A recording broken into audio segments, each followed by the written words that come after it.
अस्सलाम वालेकुम नाज़रीन, आप देख रहे हैं टैक्स और आप। FATF की शराइत के बाद बाहर निकलने के बाद और IMF के प्रोग्राम में दोबारा जाना, ये किसी तरह भी पाकिस्तान के लिए सूदमंद नहीं है। पाकिस्तान का टैक्स निज़ाम, पाकिस्तान की मईशत अभी भी स्ट्रगल कर रही है। अब हुकूमत वक्त ने पिछले साल जो है फाइनेंस एक्ट 2022 के ज़रिए डायरेक्ट टैक्स कुछ लगाए, जिसमें एक डीम इनकम लगाया उन्होंने 7E की सूरत में, एक उन्होंने कैपिटल वैल्यू टैक्स लगाया ऑफशोर एसेट पे, एक उन्होंने जो है सुपर टैक्स दोबारा उसका इतलाक किया।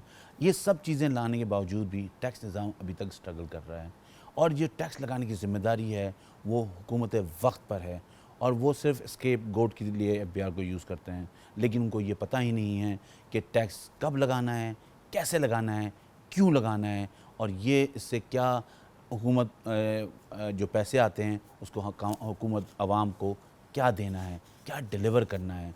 ये जब तक सही तौर पर नहीं समझ में आएगा, जब तक पार्लियामेंट जो उनकी आइन में जिम्मेदारी है टैक्स लगाने की, कैसे लगाने की और कब लगाने की, उसको पूरा नहीं करेगा, जब तक ये मामला इसी तरह स्ट्रगल करता रहेगा। हम IMF प्रोग्राम में जाते रहेंगे और हम लोन पे अपनी मईशत चलाते रहेंगे और ये जो चीज़ है ये किसी तरह भी पाकिस्तान के लिए सूदमंद नहीं है। अब इस पे आज इंटरिम गवर्नमेंट हमारे पास मौजूद है, उसके बाद इलेक्शन होंगे। अब आने वाली हुकूमत जो भी होगी उसको ये चाहिए कि पाकिस्तान का एक रोड मैप बनाए और पाकिस्तान को डॉक्यूमेंट करे, जब भी ये टैक्स निज़ाम आगे बढ़ सकता है। हमें यहाँ ब्रेक लेना है, ब्रेक से हमसे बात करेंगे, वापस आते हैं ब्रेक के बाद।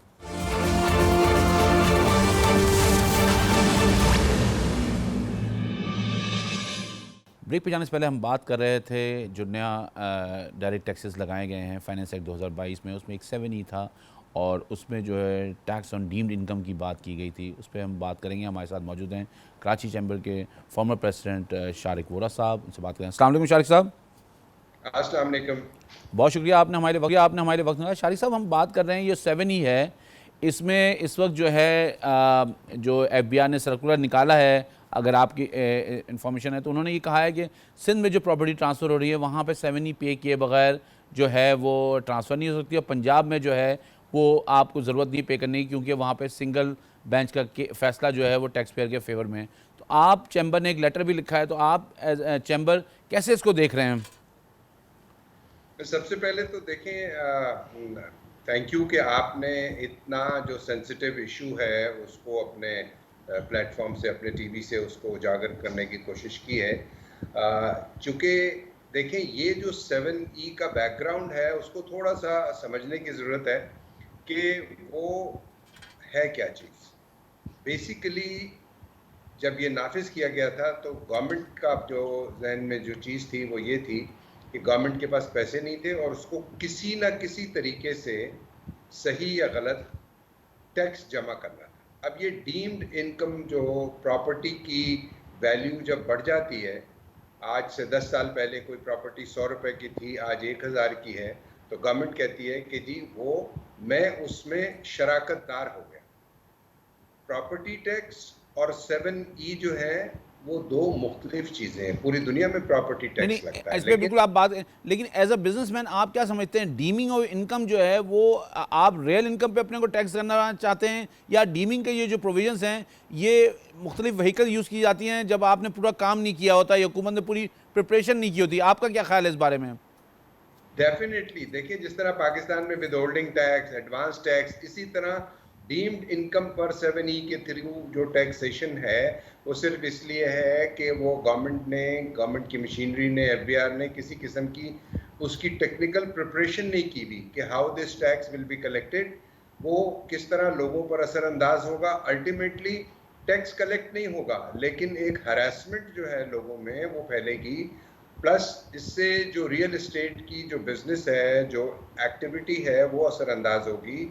और बहुत सारे लाखों लोग ऐसे हैं जिनको अपनी प्रॉपर्टी को डिस्पोज करके, बेच के, बहुत सारी, किसी ने बच्चों की शादी करनी है, किसी ने अपने बच्चे की तालीम का खर्च पूरा करना है, किसी ने बिजनेस में इन्वेस्ट करना है, किसी ने अपनी इंडस्ट्री में एक्सपेंशन करनी है। तो इस की वजह से एक तो पूरी जो प्रॉपर्टी की लेन देन है वो मुअत्तल हो गई है, और फिर जो आपने अपने इंट्रो में बात की कि सबसे बड़ा जो डिस्क्रिमिनेशन किया गया वो ये किया गया कि मुल्क के एक सूबे को कहा कि जी आप मुस्तशना हैं, आप ना टैक्स दें, ना 7E की आप कंप्लायंस करें, ना आप कोई फॉर्म फिल करें, और बाकी सारा मुल्क जो है वो उसकी जद में आ गया।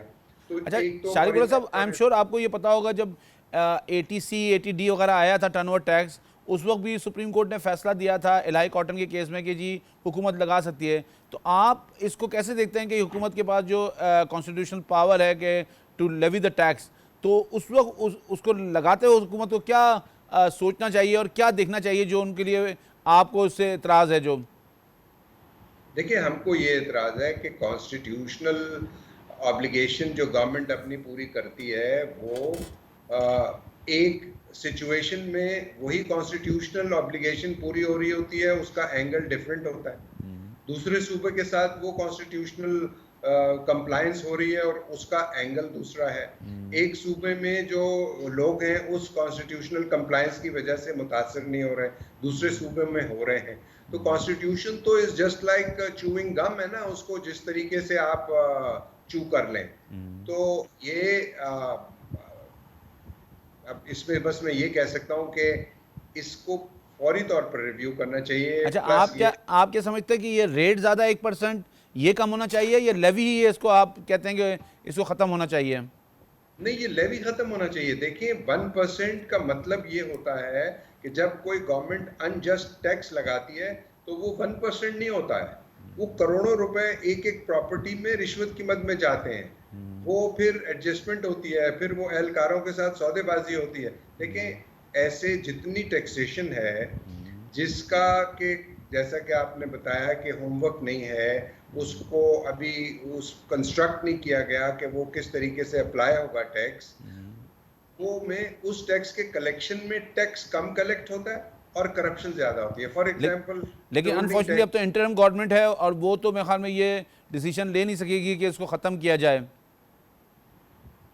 मेरा ये ख्याल है कि फेडरल बोर्ड ऑफ रेवेन्यू को ये चाहिए कि वो इन 90 डेज के लिए इस टैक्स को डेफर कर दें। और उसकी बहुत अच्छी प्ली ये है कि अगर एक सूबे में उसका इतलाक नहीं हो रहा तो उसको बुनियाद बनाकर बाकी सूबों में उसको डेफर कर दें। उसकी जो लैंग्वेज है उसको कुछ इस तरह कंस्ट्रक्ट कर लें कि बाद में आने वाली जो भी पार्लियामेंट, जो भी गवर्नमेंट होगी, ठीक। वो अगर उसको रिव्यू शारिक साहब, करेगी। आप भी इस बात से आई एम श्योर आप भी अवेयर होंगे कि पाकिस्तान में डॉक्यूमेंटेशन बहुत बड़ा इशू है। तो आप जी जी। अगर ये हम ये ख़त्म कर देते हैं तो ये प्रॉपर्टी के ज़रिए जो डॉक्यूमेंटेशन होने जा रही थी उसको हम उससे हम जो है फ़ायदा नहीं उठा सकेंगे। तो आप इसको कैसे देखते हैं? इसका ऑल्टरनेटिव क्या आप सजेस्ट करते हैं? नहीं, बिल्कुल ऐसा नहीं है कि देखें, ये तो उन्हीं प्रॉपर्टीज पर डीम्ड टैक्स लग रहा है ना जो डॉक्यूमेंटेड है ऑलरेडी। पाकिस्तान में जितनी प्रॉपर्टीज हैं वो डॉक्यूमेंटेड हैं रजिस्ट्रार के पास, या जो भी अथॉरिटीज हैं जिनकी जुरिस्डिक्शन होती है, प्रॉपर्टीज तो सारी डॉक्यूमेंटेड है। शायद पाकिस्तान का एक एक चप्पा डॉक्यूमेंटेड है, किसकी ओनरशिप है, किस तरीके से ओनरशिप है, उसका टेन्योर क्या है, उस प्रॉपर्टी की लाइफ कितनी है, डॉक्यूमेंटेड तो है। ये कहना कि पाकिस्तान में प्रॉपर्टी सेक्टर डॉक्यूमेंटेड है, हाँ, उस पर गवर्नमेंट जो है वो टैक्स लेना चाह रही है। तो प्रॉपर्टी टैक्स लेने के जो तरीके हैं पूरी दुनिया में वो स्टैंडर्ड्स बने हुए हैं। हमारे हमसाया मुल्क में भी हैं, हमारे ईरान में भी हैं, UAE में भी हैं, बहुत सारे सब जगहों पर हैं। तो वो प्रॉपर्टी टैक्स एक अलग चीज़ है। ये जो डीम्ड इनकम पर 1% प्रॉपर्टी के ऊपर टैक्स ले रहे हैं, ये इसकी it's a different category of a tax.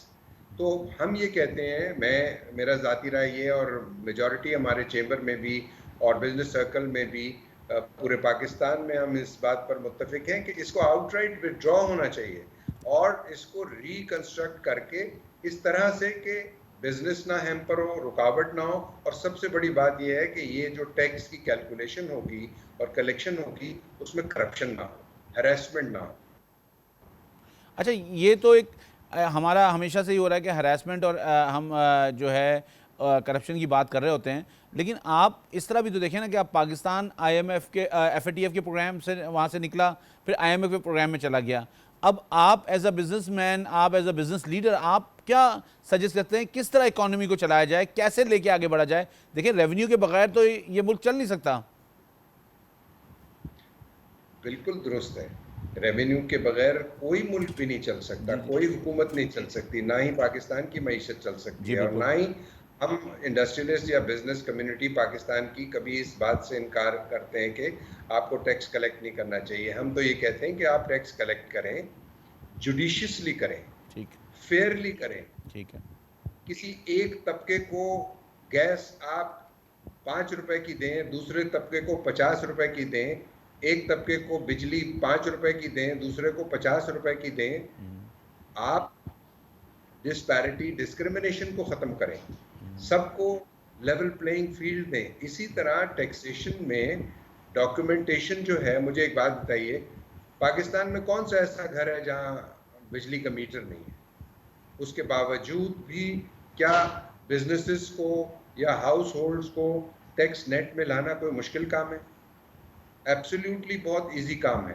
लेकिन चूंकि गवर्नमेंट की मशीनरी मेरी नाकिस राय में इतनी कॉम्पिटेंट नहीं है, इतना मेहनत नहीं करना चाहती, तो जो लोग ऑलरेडी टैक्स नेट में हैं वो उन्हीं पर नए टैक्सेस लगा देते हैं, उन्हीं पर सुपर टैक्स लगा देते हैं, उन्हीं पर एडवांस टैक्स, उन्हीं पर विद होल्डिंग टैक्स लगा देते हैं। और फिर अंदाज़ा कीजिए कि वो advance tax, with holding tax जब हम लोग रिफंड्स के लिए जाते हैं तो 30% हम एहलकार को देते हैं कि हमारा जो टैक्स दिया था वो वापस कर दो। तो गवर्नमेंट का जो टैक्स लेने का स्ट्रक्चर है उसको बेहतर करने की ज़रूरत है। अच्छा, नो डाउट। नया कोई भी इकदाम होता है जिसमें कहीं डॉक्यूमेंटेशन या टैक्स का इन्फ्लो आने का चांसेस होते हैं, उसमें जो है जो कारोबारी हजरात हैं उनको उनको बहुत प्रॉब्लम होती है। आप पॉइंट ऑफ सेल देखें, एक ऐसी कोशिश थी जो कि अगर हो जाती तो चीज़ें बहुत सारी डॉक्यूमेंट हो जाती, बहुत सारी बेहतर हो जाती, इनडायरेक्ट टैक्स बढ़ जाता और डायरेक्ट टैक्स पे बर्डन कम हो जाता, लेकिन उसको इम्प्लीमेंट नहीं किया गया और ना करने दिया गया। मैं आपकी बात से इसलिए इत्तेफाक नहीं करूंगा कि देखें, पॉइंट ऑफ सेल्स जिस तरीके से इम्प्लीमेंट किया गया, आप अगर ये कहें कि पॉइंट ऑफ सेल पाकिस्तान में सिर्फ 50 मेगा स्टोर्स पे लगेगा और 50 लाख दूसरा जो रिटेल सेक्टर है उस पे नहीं लगेगा, जो कि ऑलमोस्ट 20% ऑफ योर जीडीपी है। इसी तरह बेशुमार ऐसे जो सेक्टर्स हैं जो जहाँ पर आप टैक्स नहीं लगाते, सर्विसेज सेक्टर पे, एग्रीकल्चर पे, कंस्ट्रक्शन के बहुत सारे सेक्टर्स पे, हम जो डॉक्यूमेंटेड सेक्टर में जो इंडस्ट्री है और बिजनेसेस है, मैं इसका एतराफ़ करता हूँ कि हम लोग भी अंडर टैक्स पेयर्स हैं। हम लोगों को भी टैक्स जो है वो डेफिनेटली ज़्यादा देना चाहिए, और देना, और जितना टैक्स है वो पूरा देना चाहिए। उसमें मिस हैंडलिंग ज़रूर होती है, लेकिन उसकी वजूहात हैं। उसकी वजूहात ये हैं कि अननेसेसरी टैक्सेशन जब करते हैं आप, तो लोग डिप्राइव फील करते हैं।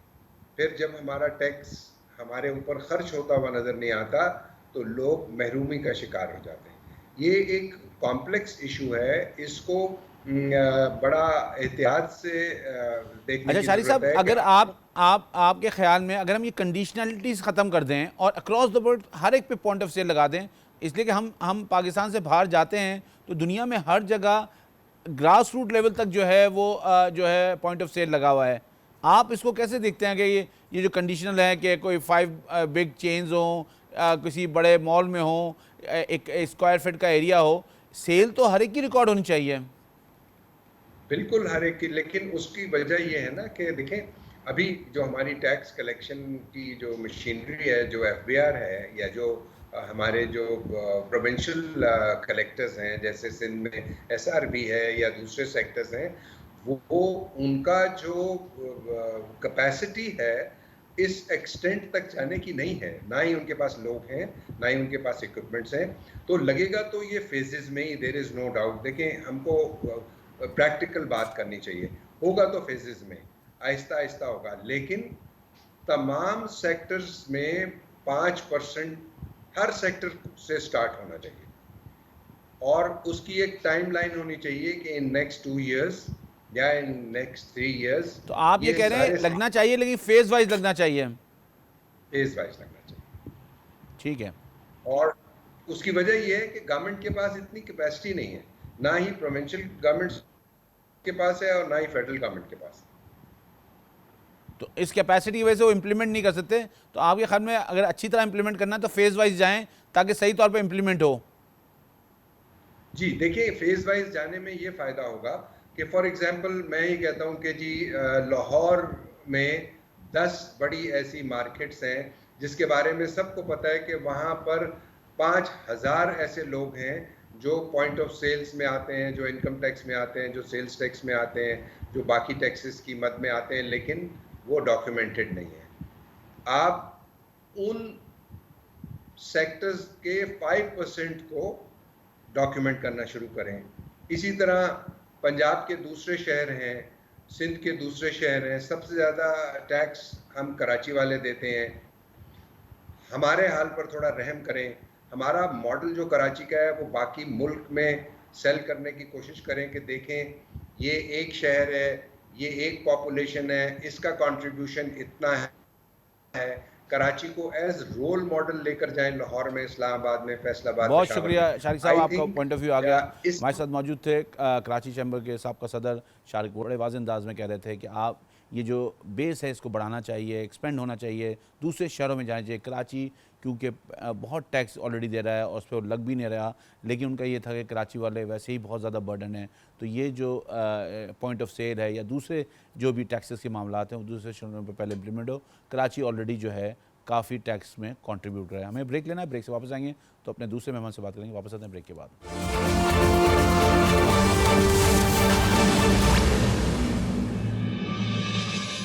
ब्रेक पे जाने से पहले हम बात कर रहे थे कराची चैम्बर के साबका सदर से, और वो बता रहे थे कि कराची का जो कारोबारी हजरात हैं वो बहुत ज़्यादा बर्डन है टैक्स है, तो उनको थोड़ा रिलीफ मिलना चाहिए। हमारे साथ मौजूद हैं कराची टैक्स बार एसोसिएशन के प्रेसिडेंट ज़फ़र अहमद साहब, उनसे बात करते हैं। अस्सलाम वालेकुम ज़फ़र साहब। जी बहुत शुक्रिया आपने हमारे लिए वक्त निकाला ज़फ़र साहब।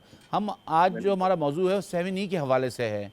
एक तो हमारे अच्छा, नाज़रीन को ओके। बताएं ये जो फाइनेंस एक्ट 2022 में 7E लाया गया है, ये किस तरह कानून का हिस्सा बना और क्या इसमें जो है लोगों के लिए एग्जिम्पशंस हैं, किन पे ये इसका इतलाक़ होता है, ये किस तरह इसका इम्प्लीमेंट इसको किया जाता है?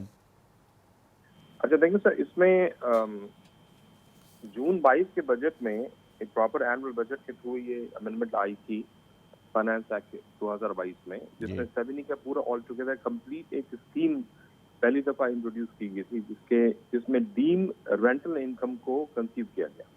इससे पहले इस तरह के रेंटल इनकम को कभी भी पाकिस्तान की टैक्स रिजीम में कभी भी इस तरह से कंसीव नहीं किया गया था। ठीक है। और इसकी जो टोटल फिलॉसफी, जो बैकग्राउंड कॉन्टेक्स्ट दिया गया एफडीआर ने उस वक्त जून 22 में, वो ये था कि रियल एस्टेट सेक्टर जो है उसमें जो इतनी ज्यादा इन्वेस्टमेंट है उसको डिस्करेज किया जाएगा, ताकि लोग अपने पैसे को मूव करके शायद मैन्युफैक्चरिंग सेक्टर में ले जाएं। बहरहाल ये एक उनके अपनी एक फिलॉसफी थी। जो लॉ जिस तरह से ड्राफ्ट किया गया उसमें in very small and very simple words उन्होंने ये कहा कि अगर आपको कोई खाली प्लॉट या कोई भी खाली इमूवेबल प्रॉपर्टी है, अच्छा ये बात समझ लीजिए कि ये 7E जो डीम रेंटल इनकम का जो कॉन्सेप्ट है ये सिर्फ इमूवेबल प्रॉपर्टी के ऊपर है। ठीक। चाहे वो खाली प्लॉट हो, फ्लैट हो, शॉप हो, और इसमें कोई डिस्क्रिमिनेशन नहीं है, चाहे वो रेजिडेंशियल बिल्डिंग हो, चाहे वो इंडस्ट्रियल बिल्डिंग हो, कमर्शियल हो या इंडस्ट्रियल या एग्रीकल्चरल हो। ठीक है। चारों तरह की प्रॉपर्टीज को ये टैक्स किया गया है। कॉन्सेप्ट ये है कि हम ये डीम करेंगे, एफबीआर ये डीम करेगा कि अगर आप पे खाली प्लॉट भी है तो ये डीम किया जाएगा कि आप उसमें से 5% उस प्लॉट की वैल्यू के बराबर एक इनकम कमा रहे हैं, रेंटल इनकम किराए के नाम पे। और उस वक्त किराए का जो रेट था शायद 20% था, तो उन्होंने कहा इस 5% का 20% आपको टैक्स देना पड़ेगा। सही। इफेक्टिवली अगर मैथमेटिकली देखा जाए तो वैल्यू का 1% बनता है। ठीक। ये टैक्स लगा दिया गया। और जो एग्जम्पशन दी गई, एग्जम्पशन की ऑल्दो की बहुत लंबी फहरिस्त है, उसमें जो इम्पोर्टेंट एग्जम्पशन हमारे लिए है कि अगर कोई आपकी बिजनेस प्रॉपर्टी है, अगर एक प्रॉपर्टी के ऊपर ऑलरेडी कोई रेंटल इनकम कमा रहे हैं तो उसके ऊपर आपको नहीं देना पड़ेगा। ठीक है, मतलब जो प्रॉपर्टी ऑलरेडी रेंटेड आउट है उस पर नहीं होगा। उस पर नहीं होगा, जो आइडल प्रॉपर्टी है उसके ऊपर होगा। ठीक है। अच्छा, इसकी पिछले एक साल में हमने पूरी लिटिगेशन भी हमने फेस की है। ये मैटर गया था, लोगों ने इसको कंटेस्ट किया, बहुत सारे टैक्स पेयर्स ने पूरा ग्रुप बना के इसको कंटेस्ट किया था सिंध हाई कोर्ट में, बट अनफॉर्चुनेटली हमारे फेवर में डिसीजन नहीं आया, तो now the matter subjudiced before supreme court. लेकिन आपके मतलब टैक्स पेयर के फेवर में फैसला नहीं आया? नहीं आ सका, सिंध में नहीं आया। अच्छा, लाहौर लेकिन हम हाईकोर्ट इस पे और बात करें, ये जो एग्जेम्पशन एक्सक्लूजन्स हैं, इसमें एक प्रॉपर्टी भी आप एक्सक्लूड कर सकते हैं। जी जी बिल्कुल है। मैंने जैसे क्या वो रेजिडेंशियल प्रॉपर्टी होगी या कोई भी प्रॉपर्टी ले सकते हैं आप? सर उसमें कोई भी एक सिंगल प्रॉपर्टी, उसमें लफ्ज इस्तेमाल किया गया वन कैपिटल एसेट। ठीक है। अब उसमें कोई भी, फॉर एग्जांपल आपके पास 4 प्लॉट्स हैं, आपके पास 4 घर हैं, तो कोई भी एक प्रॉपर्टी, कोई भी एक कैपिटल एसेट जिसको टेक्निकली कहा जाता है, उसको आप अपने पास एग्जम्पशन में ले सकते हैं। ठीक है। अगेन इसके अंदर आपको लिबर्टी है टैक्स पेयर को कि सबसे जो हाई वैल्यू, सबसे महंगी प्रॉपर्टी जो उसने अपने वेल्थ में डिक्लेयर की हुई है, उसके ऊपर वो एग्जम्पशन ले लें, लेकिन बाकी सबके ऊपर उसको 1% देना होगा। अच्छा, और मेरे पास अगर 2.5 करोड़ से जो एक लिमिट है उससे कम भी हो तो मुझे ज़रूरत नहीं है पे करने की? जी बिल्कुल, 2.5 करोड़ की लिमिट अपनी जगह पे है अनवर साहब, लेकिन ऑनेस्टली 2.5 करोड़ आज की एज पर सी जो हम प्रॉपर्टी की वैल्यू देख रहे हैं, 2.5 करोड़ इतनी मटेरियल वैल्यू रही नहीं, लेकिन फॉर द लॉ की उसकी बात है, जो लॉ में लिखा हुआ है वो ये है कि 4 मेरे पास प्रॉपर्टी हैं, अगर 4 प्रॉपर्टी 40 लाख रुपए, 3 प्रॉपर्टी 40 लाख की हैं, तो 1 करोड़ 20 लाख रुपए या 1 करोड़ 60 लाख रुपए है, तो मैं जो हूँ मुझे वो फिर एक्सक्लूजन है वहाँ से। मैं थोड़ी सा आपके यहाँ तो वजाहत कर दूं। मेरे पास अगर 5 प्रॉपर्टी हैं, ठीक है। एक प्रॉपर्टी जिसमें एक प्रॉपर्टी मैं एग्जम्पशन क्लेम कर सकता हूँ, उन 5 प्रॉपर्टी की वैल्यू फॉर एग्जांपल निकलती है 5 करोड़ रुपया, तो एक प्रॉपर्टी मैं अपने एग्जम्पशन ले लूँ, और अब बाकी जो प्रॉपर्टी बची वो बची आपकी 4 करोड़ रुपए, तो उस 4 करोड़ रुपए में से आप 2.5 करोड़ माइनस करते हैं, बाकी के ऊपर आपको 1% देना है। ठीक है, तो मतलब उसके बाद आपको 1% देना है। जी, और मेरे ख्याल से एग्जम्पशंस और भी हैं इसके अंदर, जो इम्पोर्टेंट एग्जम्पशन थी वो मैंने जिक्र कर दी। एक बहुत फेवरेट एग्जम्पशन अनफॉर्चुनेटली हमारे ऑर्डिनेंस का पार्ट है, जो भी आर्म फोर्सेस, जो भी फेडरल गवर्नमेंट और जो भी प्रोविंशियल गवर्नमेंट के मुलाजमीन हैं, जो चाहे वो शहीद हों, उनके डिपेंडेंट्स हों, जो सर्विंग हों, जो एक्स सर्विसमैन हों, उन सबको उन तमाम प्लॉट के ऊपर एग्जम्पशन है जो उनको अलॉट किए गए हैं। सही। अच्छा, अब जफर साहब ये तो एक खाका आ गया कि जो लॉ है, अब अगर हम ये देखें कि इस वक्त जो 2022 में तो जिसने बहुत सारे लोगों ने दिया नहीं, बहुत सारे लोग कोर्ट में चले गए, आज 2023 का रिटर्न ड्यू हो गया है जी, और एफबीआर का सर्कुलर अपनी जगह पे है जो ये कहता है कि सिंध वाले देंगे और पंजाब वाले ना देंगे, तो आप इसको आप एज अ टैक्स एक्सपर्ट इसको कैसे देखते हैं? देखिए सर, इसमें बहुत सारी लेदे इसमें बची थी, बहुत पेपर में इसको कवरेज मिली थी, और कवरेज वेरी अनफॉर्चुनेटली थोड़ा सा मिसलेड था। वो उसमें एफबीआर को एलिगेशन लगाया गया कि एफबीआर ने एक डिस्क्रिमिनेटरी बिहेवियर लिया है कि सिंध के ऊपर लगा दिया और पंजाब के ऊपर नहीं लगाया। इस बात को, इस अमर को समझने की जरूरत है कि ये एफबीआर के हाथ में नहीं है। जिस तरह से सिंध हाई कोर्ट ने, लेकिन उन्होंने बेसिस तो जजमेंट का बनाया ना, सिंध हाई कोर्ट ने फैसला किया और लाहौर हाई कोर्ट ने टैक्स पेयर के फेवर में फैसला किया। जी बिल्कुल, हाँ वही वो तो कह रहा हूं, इसमें डिस्क्रिमिनेशन एफबीआर के हाथ में नहीं है। वो तो लाहौर हाई कोर्ट ने एक फैसला दिया है, एफबीआर वहां पे टैक्स लगा ही नहीं सकता पंजाब में, लिहाजा ये डिस्क्रिमिनेशन तो नहीं कहेंगे इसको। अच्छा, इसका ऑल्टरनेट ये हो सकता था कि एफबीआर सुप्रीम कोर्ट के डिसीजन तक होल्ड कर ले इसको? Sir that is very unlikely to have happened, ऐसा तो मुमकिन नहीं होगा। ऑल्दो बलूचिस्तान के केस में आपके नॉलेज में होगा, बलूचिस्तान की जो चेंबर है उन्होंने एक जनरल बलूचिस्तान हाई कोर्ट में एप्लीकेशन दी हुई, लेकिन हियरिंग नहीं हुई वहाँ पे, तो उनको एक जनरल स्टे मिला हुआ है। I am not sure Balochistan के ऊपर ये एप्लीकेबल कैसे होगा, लेकिन ये एक्सपेक्ट करना अनवर साहब एफबीआर से कि वो सुप्रीम कोर्ट के डिसीजन का वेट करे, ये आई थिंक ये तो कभी हमने देखा नहीं। तो नहीं, लेकिन ये करना चाहिए था, अब तो नहीं। अब जो सर्कुलर की क्लैरिफिकेशन उसके बाद तो ये हो रहा है। अच्छा, इससे क्या इकोनॉमिक एक्टिविटी इफेक्ट कर रही है आपके ख्याल में 7E की लेवी से? सर इकोनॉमिक एक्टिविटी जो रियल्टर्स जो बिल्डर्स की है वो इफेक्ट करने का एक दूसरा रीजन अभी सामने आया है। अगर हम एक सेकंड को ये बात मान लें कि मामला अब लिटिगेशन बाहर चला गया है और हमारे लिए अब सिर्फ प्रोसीजरल मैटर को समझना रह गया है, तो वहां पे जो इन्होंने एक प्रॉब्लम तो नहीं कहूंगा, इन्होंने एक प्रोसेस इंट्रोड्यूस किया है जिसमें इन्होंने कहा है कि ट्रांसफर के वक्त पे आपको कमिश्नर का सर्टिफिकेट लाना है। तो इसकी वजह से जो सेल और परचेज सेलिंग की जो एक्टिविटी है वो रुक गई है, क्योंकि अच्छा, ये बहुत वो क्या कम्बसम प्रोसेस है क्या? ये क्या प्रॉब्लम वहां पे ये नहीं इशू हो रहे हैं सर्टिफिकेट? सर सर्टिफिकेट इशू हो रहे हैं, मिक्स एक्सपीरियंस है, लेकिन इसमें क्लैरिफिकेशन की बहुत ज्यादा जरूरत है, क्योंकि 7E के जो मेन लॉ है वहां जहां एग्जम्पशन दे दी गई है वहां पे जरूरत नहीं है आपको सर्टिफिकेट के ला के देने की। फॉर इंस्टेंस एक बहुत सामने की जो प्रॉब्लम अभी सामने आया है कि करंट ईयर में ही अगर आपने प्रॉपर्टी ली है और प्रॉपर्टी बेची है, तो उसकी क्लैरिफिकेशन आज आई है 15 अगस्त को, जबकि पहली जुलाई में जून में आ जानी चाहिए थी। तो लेकिन अभी भी और भी प्रैक्टिकल डिफिकल्टीज आ रही है। तो आपके ख्याल में इसका आप क्या प्रपोज करते हैं कि एफबीआर को क्या करना चाहिए जो डिफिकल्टीज आ रही है उनको एड्रेस करने के लिए? सर देखें, बात यह है कि आपने एफबीआर ने पूरा आपका विदहोल्डिंग रिजीम पे बेस करता है ये पूरा ऑर्डिनेंस, जो आपने प्रॉपर्टी के जो रजिस्ट्रार है, जो असिस्टिंग जो ट्रांसफरिंग अथॉरिटी है, सारा का सारा बर्डन आपने उसके ऊपर डाल दिया कि वो ये वेरीफाई करे कि मैं नॉन रेसिडेंट हूँ कि नहीं, और मुझको उसने डायरेक्ट कर दिया कि कमिश्नर साहब सर्टिफिकेट लेके आए।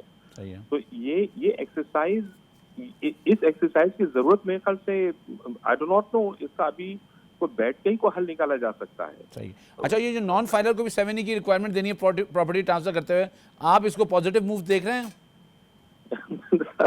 उसको तो सिर्फ 1% जमा कराना है उसको सिर्फ 1% जमा कराना है, और उसको फिर उसको पहले जमा कराने के लिए अपने आप को एनटीएन में लेना पड़ेगा और रजिस्टर होना पड़ेगा, फिर वो 1% जमा करा सकता है। जी, आई कंप्लीटली अंडरस्टैंड, लेकिन that is very very unlikely to, ये नॉन फाइलर तो फिर वो पहले भी तो उसको इतना इशू नहीं था। नॉन फाइलर के जो पहले इशू आ रहे थे वो अपनी जगह पे हैं। तो आई थिंक वो सिंगुलरली 7E के मेजर से तो सॉल्व होने वाला नहीं है वो मामला। ठीक है, तो आप ये समझ रहे हैं कि ये जहाँ पे जो इन्होंने लाइबिलिटी रजिस्ट्रार के पास रख दी है, इसका ऑल्टरनेट क्या होगा? आप अगर इस वक्त लॉ ये है, सर्कुलर ये है, तो ये एफबीआर किस तरह ईज कर सकती है इसको? ऑटोमेटिक सिस्टम के जरिए कोई ऑनलाइन कोई सिस्टम आ जाए जिसकी वजह से ये ईज हो जाए? देखिए सर, अभी ऑनलाइन की बात हो रही है। इनफैक्ट अभी जो 15 अगस्त को जो सर्कुलर आया है उसमें लिखा हुआ भी है कि हो सकता है चीज़ों को ऑनलाइन किया जाए, तो सारा का सारा सर्कुलर फिर ऑनलाइन तो चला जाएगा। अगर ऑनलाइन पे चला जाता है तो that is the only solution. देखिए, बहुत आसान सोल्यूशन था। सोल्यूशन ये था, हमें इधर उधर भागने की जरूरत नहीं थी कि अगर मैं अपनी प्रॉपर्टी को आज बेचने के लिए जा रहा हूँ, मैं अगर सिर्फ एक ये साबित कर दूं कि मैंने 22 का रिटर्न फाइल किया है, मैं फाइलर में मौजूद हूँ, मुझे कोई अलग से सर्टिफिकेट लेने की जरूरत नहीं होनी चाहिए, क्योंकि 22 का रिटर्न मेरा इनवैलिड हो जाता है अगर मैंने 22 में 7 जमा नहीं कराया। तो आप ये कह रहे हैं कि अगर मैं फाइलर में आ रहा हूँ तो मुझे आप मतलब मैं अपनी ट्रांसफर कर सकता हूँ प्रॉपर्टी? मुझे बिल्कुल इजाजत होनी चाहिए ट्रांसफर करने की। मुझे ये एडिशनल सर्टिफिकेट लेने की कोई जरूरत होनी नहीं चाहिए। ठीक है, हाँ, I think this should be very very straight forward. ये बहुत एडिशनल और अननेसेसरी रिक्वायरमेंट है सर्टिफिकेट की। ठीक है, बहुत शुक्रिया जफर साहब, आपका मौक़िफ़ आ गया। हमारे साथ मौजूद थे जफर अहमद साहब, कराची टैक्स प्रेसिडेंट, और वो बड़े वाज़ेह अंदाज में कह रहे थे कि अगर मैं फाइलर लिस्ट में हूँ और मैं टैक्स फाइलर हूँ तो मुझे 7 की जो कंडीशन है, जो एग्जम्पशन जाके सर्टिफिकेट लेना है कमिश्नर से, या मुझे किसी किस्म की भी रजिस्ट्रार के सामने जो प्रॉब्लम्स है उसको आना नहीं चाहिए। अगर मैं वो एक्सेस कर ले रिकॉर्ड एफबीआर का और मेरा नाम जो है वो फाइलर में है, तो मैंने अपना 22 का रिटर्न फाइल कर दिया है और वो इन अकॉर्डेंस विद लॉ किया है, टैक्स ऑर्डिनेंस के मुताबिक किया है, तो उसको जो है मुझे अलाउ करना चाहिए कि मैं अपनी प्रॉपर्टी ट्रांसफ़र करूँ। और बाद में जब एफबीआर के पास रिटर्न मैं 23 का फाइल करूँगा तो उस वक्त फिर अकॉर्डिंगली जो भी कानून की जो भी रिक्वायरमेंट है उसके मुताबिक एफबीआर जो है वो अपना एक्शन ले सकता है। और जो ये डिस्टॉर्ट आया हुआ है कि पंजाब और सिंध का, ये भी एक डिस्क्रिमिनेशन उन्होंने कहा कि ये इस तरह जो है ये लग रहा है कि फेडरल लॉ जो है वो 2 हिस्सों में बढ़ गया है। बस बात यह है कि पाकिस्तान का टैक्स निज़ाम डिलीवर नहीं कर सका, और डिलीवर ना करने की वजह यह है कि वो सही तौर पे उसको इम्प्लीमेंट नहीं किया। आम आदमी के लिए ज़िंदगी बसर करना नामुमकिन हो गया है, और इसकी वजह, इसकी ज़िम्मेदार जो है जो पिछली हुकूमतें थीं और आने वाली हुकूमत भी होंगी और जो मौजूदा हुकूमत भी है। इसलिए कि आपने अगर सही टैक्स निज़ाम नहीं लगाया तो इसकी जो आम आदमी है वो परेशानी में रहेगा। इस वक्त जो हालात हैं जो नज़र आ रहे हैं उसमें आम आदमी की पेट्रोल, बिजली के बिल और जो उसके जो ज़रूरियात ज़िंदगी हैं वो उसके लिए वो उसका हुसूल नामुमकिन हो गया है। और टैक्स निज़ाम की ब्यूटी यही है कि आपको जिनके पास आमदनी है उनसे टैक्स लेना चाहिए, और जिनके पास जो है आमदनी नहीं है, जो कि स्ट्रगल कर रहे हैं, उन पे वो जो है सर्व करना चाहिए। और हम हमेशा ये कहते रहे हैं कि वो सर्व करने का तरीका हेल्थ के ज़रिए, आप उनको एजुकेशन के ज़रिए, ट्रांसपोर्टेशन के ज़रिए आप उनको हेल्प कर सकते हैं। ये साइकिल टैक्स निज़ाम की जब तक कंप्लीट नहीं होती, जब तक आप टैक्स सही लें और टैक्स सही लोगों पे लगाएं। हम हमेशा ये बात करते हैं कि आप जब तक इस निज़ाम को प्रोडक्टिव नहीं कर सकते, जब तक आप सही तौर पे डॉक्यूमेंटेशन नहीं करें। अब इस वक्त दुनिया जो है आर्टिफिशियल इंटेलिजेंस की तरफ जा रही है, पाकिस्तान आज भी उसका फ़ायदा नहीं उठा रहा। अब ये फ़ायदा क्यों नहीं उठा रहा, ये एक सवालिया निशान है।